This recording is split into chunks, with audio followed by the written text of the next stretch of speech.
其实我算是比较黑脸的，因为我是比较要求他们要就是规矩的，对，所以我会很在乎他们饭有没有吃完啊，然后有没有快点去完成什么事情啊，对，所以真的讲起来，黑脸应该算是我，因为他现在4岁多，又是狮子座，他非常爱面子，所以了解他的时候，我也不太会去勉强他，就是反而是顺着他。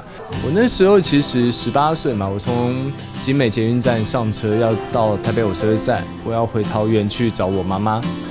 然后在一上车，我就有一个那时候的工作人员，就一直看着我，一直盯着我看，然后我就浑身不自在，我就到了我该下车的台北火车站，我就下车了，然后他也跟着我一起下车。他就急急忙忙的跑到我面前跟我说：“蔡玉勋导演，不好意思，蔡玉勋导演，你认识蔡玉勋导演吗？”我说：“我有听过，那时候《流星花园》拍完嘛，然后我也知道蔡导是个演员。”他说：“蔡玉勋导演有一部新的电视剧要找男主角，你有兴趣吗？”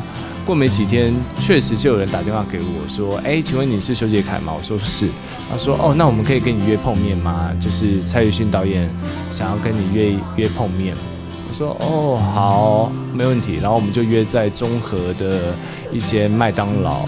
我那时候完全的生涩，然后完全的不知道要说什么，很尴尬。然后可能聊不到10分钟就结束了那一场。就是碰面，然后又没过了差不多1个礼拜，然后又接到电话说：“你可以来公司试镜吗？”我说：“好，我去。”无论是没有试过镜，也没看过镜头，然后我也没有背过台词。然后后来我才知道，蔡导为了找那时候明阳四海那个石头的角色，他花了很长的时间，然后他一直都找不到，结果他最后是悬赏2万块。然后再加上小慧姐也说，如果找到我再加2万，所以是4万块。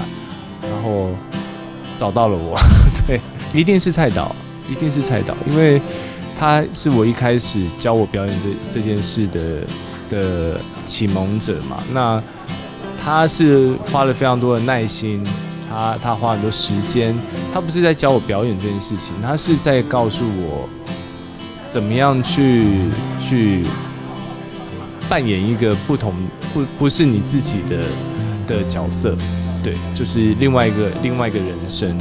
那他对演员的耐性是很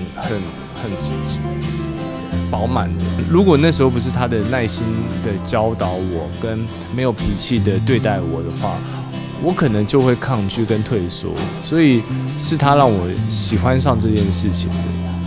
其实我算是比较黑脸的，因为我是比较要求他们要就是规矩的，对，所以我会很在乎他们饭有没有吃完啊，然后有没有快点去完成什么事情啊，对，所以真的讲起来，黑脸应该算是我。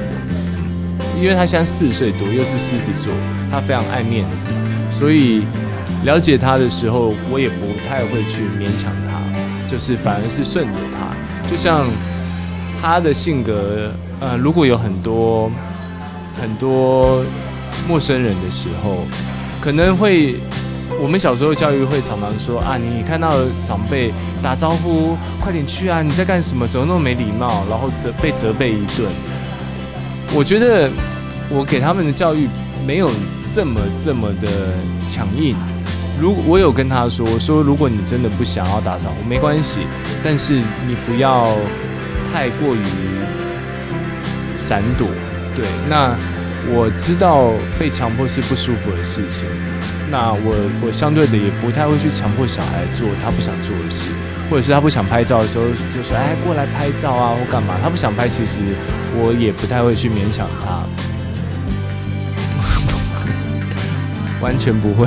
对，我觉得没有那个心力跟时间，我觉得把他们顾好，就是我现在最大的满足，就是不会再去说一定要再去有一个小孩啊或者什么再去分担。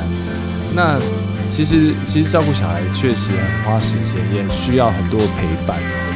现在这样子，我觉得是一个还蛮好的数量，对，所以不需要再多了。